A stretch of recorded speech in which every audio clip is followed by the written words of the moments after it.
Welcome to Psychic Insights, where pop culture meets higher consciousness and the tea is always a little bit mystical.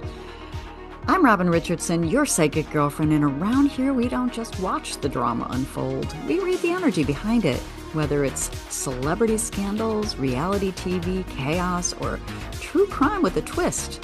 I'm tuning in to bring you the intuitive scoop the headlines miss. So buckle up, because your aura's about to get entertained. Welcome back to my channel. It's Robin Richardson, your psychic girlfriend. And if you're new here, welcome. And thank you for supporting my channel. Like and follow and do all that stuff. And if you choose to comment, please be kind. All right. This is a case that I wasn't really even going to cover, but my daughter and I watched The Crash, the story about Mackenzie Shirilla, and the deaths of Dom Russo and Davion Flanagan. And Steve and his wife, Natalie, have gone all over the media and talking when they probably should have zipped it.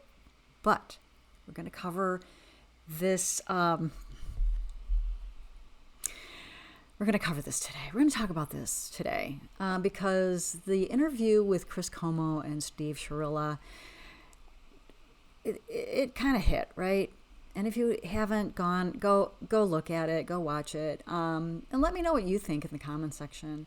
Because what really struck me really wasn't necessarily the legal arguments that Steve was trying to, it wasn't even the evidence, but it was the vibe, it was the energy, because underneath every word that Steve was saying, I hear a dad, I hear a father, right? Someone who loves his kid, a father that's trying to survive something unimaginable, a father who lost, who's two young men he knew and, who's passed away, right? And a father whose daughter is serving a life sentence, and a father who has spent years publicly being criticized, and a father who may be asking himself some questions he cannot fully answer. And so today we're going to explore, is Steve Shirilla in denial?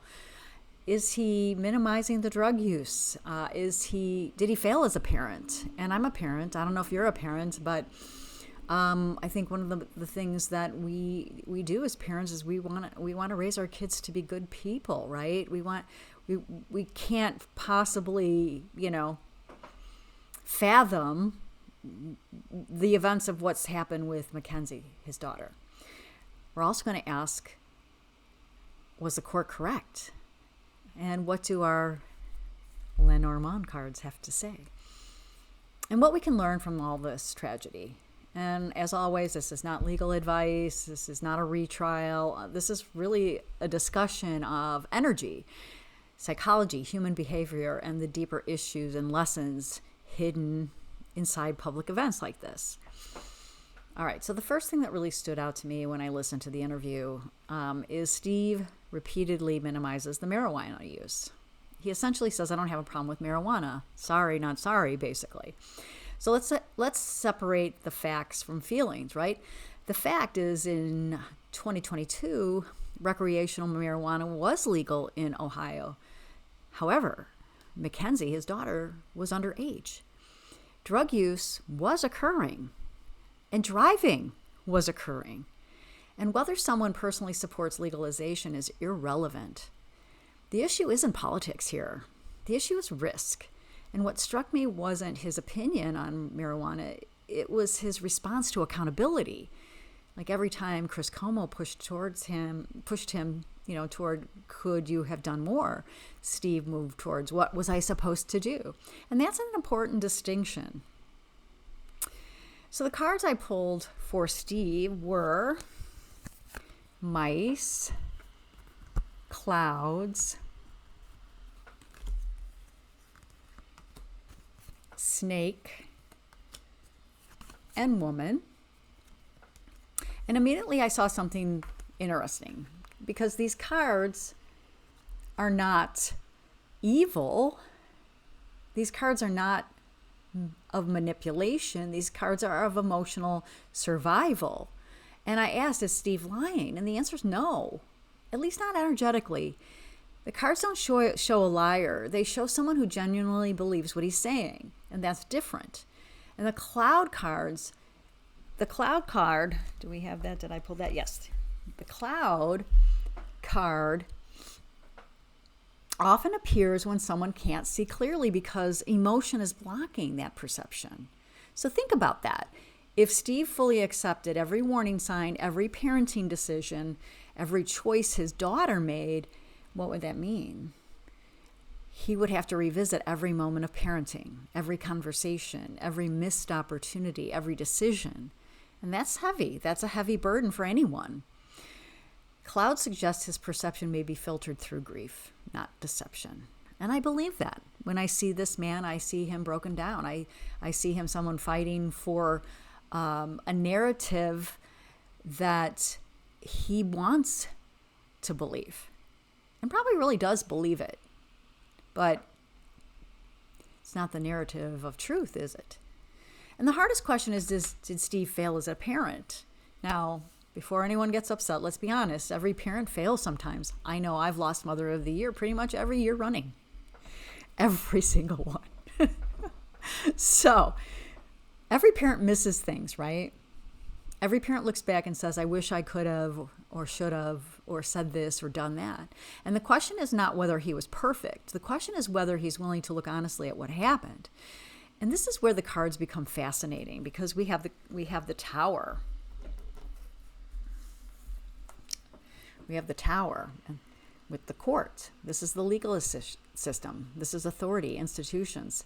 But in this reading, I think the Tower is also Steve. The Tower can represent father energy, protector energy, authority. And the shadow side of Tower is rigidity. And when the structure becomes so important that it cannot bend, and this is what I hear and what I see, that Steve isn't just defending Mackenzie. He's defending his parenting, his family, his identity, his role as a father. Because if Mackenzie intentionally caused this crash, then he must confront questions he may never be able to answer. And he says this, I don't know. I can't answer that. Questions that haunt parents. Could I have stopped that? Could I have seen it? Could I have intervened? And those questions are pretty terrifying. So let's talk about the marijuana issue, because this is something nobody really is willing to discuss. The marijuana itself may not be the point. The point is what it represented. Repeated risk-taking, teenagers testing boundaries, adults deciding how to respond. And many parents watching this interview probably have the same reaction I did when Steve says, what was I supposed to do? A lot of parents immediately think, everything. Ground her, take the keys, remove the privileges, enforce consequences. Now, does that mean it would have changed the outcome? Well, no. Nobody knows. But that's not the same question. The question is whether those behaviors deserved stronger intervention. And many people listening feel the answer is yes. And so we have in the next group, well, we still have in this card pull is the snake. And the snake is fascinating because snake isn't always deception. Sometimes it's rationalization. Sometimes it's complexity. And sometimes it's the stories we tell ourselves so we can survive. And I think Steve created a narrative that allows him to keep loving his daughter while protecting himself from unbearable guilt. And honestly, most human beings would probably do the same exact thing. So the other question I asked, was the court correct? And this is where we get the clover. Yikes. We get the clover. We get the stork. We get the sun. And we get the scythe. And this is very different energy. If I were looking for corruption, cover-ups, or wrongful conviction patterns, I would expect very different cards. And what I see is the clover is small details, tiny pieces of evidence. The stork is transformation, a change in understanding. The sun is the truth becoming visible. And the scythe, final decision, a definitive cut. Interesting that this mirrors exactly what happened legally. The court didn't have a confession, a suicide note, a witness. Instead, they had many, many small pieces. And they assembled those pieces into a larger conclusion. And that's exactly what Clover plus Stork looks like. Okay. So why are people so divided? And this is where the clouds return. Everyone is looking at a different piece of the same tragedy. Steve sees his daughter. The Russo family sees their son. The Flanagan family sees their son. The court sees evidence. The public sees a documentary, and the media sees, well, a story. And everybody's looking through different lenses. And that's why this case continues to spark debate. So here's where I land energetically. I do not believe Steve is a monster. I do not believe he's intentionally lying or covering up. I do believe he wakes up every morning trying to manipulate the public. I do believe that he is grieving. And I believe he loves his daughter. And I believe he's carrying enormous guilt. And I believe some part of him may be unable to examine a certain possibility because the emotional cost would be too high. And that's not uncommon. That's human. And here's the bigger lesson.